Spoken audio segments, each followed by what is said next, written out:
My brother, my friend, we live in a world that is screaming for answers. You've been chasing relationships, chasing success, chasing the approval of others, yet you still feel empty. You scroll through endless feeds, and it looks like everyone else has figured it out except you. Deep down, you know something is missing. I want you to hear this. The emptiness inside you is not a curse, it's a signal, a holy alarm, a prophetic reminder that you were created for something beyond this world. We are closer now than ever to the day when everything will change in an instant. The scriptures speak of the last trumpet, of a moment when the faithful will be caught up, when the world as you know it will be shaken to its core. But before that moment comes, God gives signs to awaken us, to shake us from distraction, from addiction, from despair. The last rapture sign has just been revealed. And whether you're struggling with loneliness, battling rejection, or searching for love in all the wrong places, you need to understand what this sign means for you. This message isn't about fear. It's about freedom. It's about preparing your soul. It's about reclaiming the man you were always meant to be. Stay with me, because what I'm about to share may very well change the way you live the rest of your life. Let's talk about emptiness. That ache you feel when the night gets quiet and there's no one to text, no one to call, no one who really sees you. I know what that feels like. And I know that so many of you, especially young men, feel like you're constantly on trial. You're measuring yourself against other men, against who's dating who has the six-pack, who has the money, who has the followers. And every time you come up short, that voice whispers, "You're not enough." But hear me, emptiness is not your enemy. It is not proof of failure. It is not evidence that you've been disqualified. It is the wake-up call of heaven. The prophet spoke of famine, of drought, of shaking, not to destroy, but to awaken. That hole inside of you is not meant to be filled with quick hookups, with another scroll through Instagram, or another late night escape into things that drain your soul. That hole is a sign. Think of it like this: when your body gets hungry, it's not punishing you, it's telling you that you need to eat.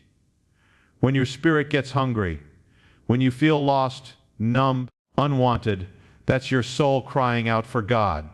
I want you to see this moment right now as a divine interruption. You were not created to be empty. You were created to be filled with strength, with truth, with love that does not betray you. Every failed relationship, every time you got ghosted, every night you stared at the ceiling wondering if you even matter, all of that is pointing you to something greater. The world tells you man up, toughen up, get the bag, get the girl. But God says wake up. Don't settle for surface level love when eternity is calling your name. The emptiness you feel is the signal that the time is short, that the trumpet will sound, and you cannot waste another second chasing shadows. So instead of resenting your emptiness, embrace it, because it means you are still alive. It means God is not finished with you. It means you are being invited to become the man you were destined to be. And that, my brother, is the first sign of the rapture within your soul. My brother, we are not just talking about feelings here. We're talking about prophecy, about signs that God gives before the trumpet sounds. And the truth is, most men are too distracted to even notice them. Jesus said, "When you see these things begin to happen, look up, for your redemption is drawing near." That means there will be signs in culture, in nature, in people's hearts that reveal the end is close. And here's what we've just witnessed: men's hearts are failing them. Not just physically, but spiritually. We are watching a generation collapse under loneliness, depression, rejection, addiction, and emptiness. That, my friend, is the last rapture sign. Do you understand what that means? It means that the battle for men's souls is in its final hours. The enemy has launched his most powerful weapon, not bombs, not armies, but distraction and despair. He doesn't have to destroy you if he can numb you. If he can keep you hooked to meaningless scrolling, addicted to empty relationships, trapped in pornography, chasing validation but never finding it. That is the prophetic fulfillment of what was written in the last days. People will be lovers of pleasure rather than lovers of God. This sign isn't out there in the sky. It's right here in your chest. The emptiness you feel is not random. It is the fulfillment of prophecy. It is heaven's alarm clock ringing. And I need you to realize something. This is not just a warning for the church. It's a warning for you. You can't afford to ignore it. Because if the rapture happens while you are distracted, you won't have time to suddenly change. When that trumpet sounds, there will be no countdown. It will be instant. That's why I'm telling you this with urgency. The sign has been revealed. Men are collapsing spiritually. But you don't have to collapse. You can rise. You can be the one who wakes up. You can be the one who refuses to go numb. Because prophecy was never meant to scare you. It was meant to prepare you. This, my brother, is the last rapture sign. And the question is not, is it real? The question is, what will you do now that you've seen it? Now let's get real. Every battle you're fighting isn't just about what you see. It's about your heart. The enemy is after your heart because your heart is the wellspring of your life. If he can poison it, distract it, numb it, then he doesn't need to chain your hands. You'll destroy yourself. Look at our culture. Dating apps promise love, but leave men emptier. Hookup culture promises connection, but leaves scars. Pornography promises satisfaction, but leaves addiction. Social media promises validation, but leaves anxiety. Every one of these is a counterfeit. And behind every counterfeit is an enemy who knows that if he can steal your heart, he can steal your destiny. That's why you feel tired even when you sleep. That's why you feel empty even when you're surrounded by people. That's why you keep chasing more, but it never feels like enough, because your heart was not built for counterfeits. It was built for truth. And here's the prophetic warning in the last days. The battle wouldn't just be about nations. It would be about hearts. Jesus said, because lawlessness will increase, the love of many will grow cold. That's not just a verse, it's reality. We're watching a generation whose love has grown cold. But listen carefully, that doesn't have to be your story. You can fight back. You can guard your heart. You can cut off the counterfeit loves that drain you. Because once you guard your heart, everything else shifts. Your relationships, your purpose, your strength, your ability to love without fear. The battle for the heart is not easy. It means you'll have to walk away from quick fixes. It means you'll have to say no to things that everyone else is saying yes to. It means you'll have to fight for purity, for honesty, for depth. But if you fight that battle, you'll discover something most men never find: peace. The rapture sign revealed that men's hearts are failing. But God is raising up men who will guard their hearts, who will fight for truth, who will stand unshaken in the storm. And you are being called to be one of them. Purity. It's a word that most men roll their eyes at. It sounds outdated, impossible, irrelevant. But let me tell you, purity is not weakness. Purity is strength. It takes far more strength to say no than to say yes. Every man can give in to temptation. Every man can scroll late into the night, give his body away cheaply, numb his pain with another hit of dopamine. That's not strength. That's surrender. True strength is standing in the storm and saying, not this time. Not today. I was made for more. Think about it. Athletes discipline their bodies to win trophies that fade. Soldiers discipline themselves for battles that end. How much more should we discipline ourselves for eternity? Purity doesn't mean you'll never struggle.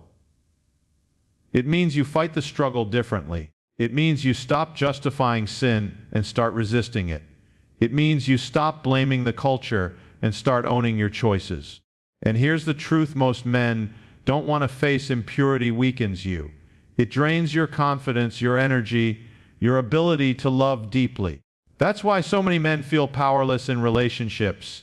They've traded their strength for moments of pleasure. But purity restores strength. It restores clarity. It restores dignity. And it doesn't just affect you. It affects every woman you meet, every friend you influence, every future family you build. The call to purity is not about shame, it's about power. It's about standing strong when the rest of the world collapses. Because in the last days, when men's hearts fail, those who walk in purity will shine like lights in the darkness. Brother, if you want to be ready for the rapture, you cannot ignore this. Purity is not optional. It is your weapon. It is your crown. It is your strength. Life feels long, but it's not. Every second is a deposit into eternity. Every choice is preparing you for forever. The problem is, most of us live like we'll be here forever, but we won't.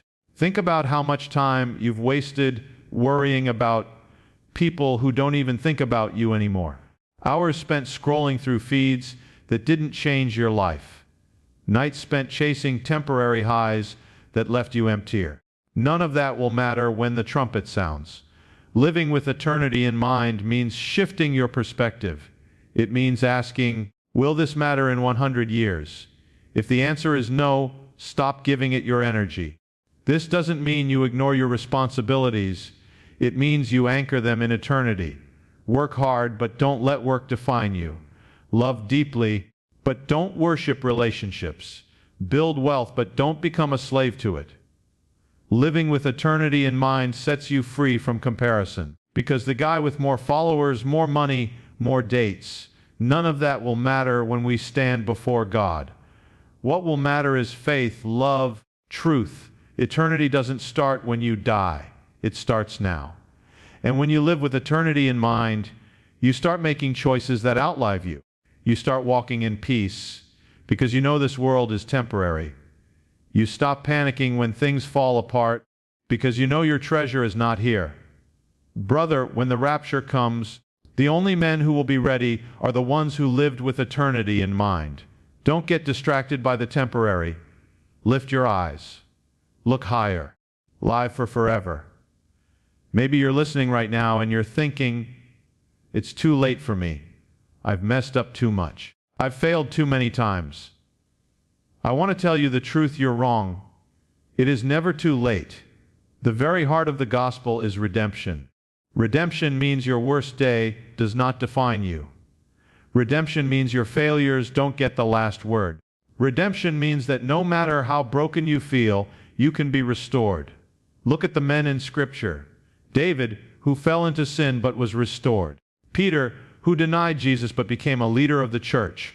Paul, who persecuted believers but became the greatest missionary of all time. Every one of them fell. Every one of them failed. But every one of them was redeemed. Redemption doesn't erase your past. It transforms it. It takes the very scars you're ashamed of and turns them into testimony. And here's the beauty. Redemption is not just about eternity. It's about today.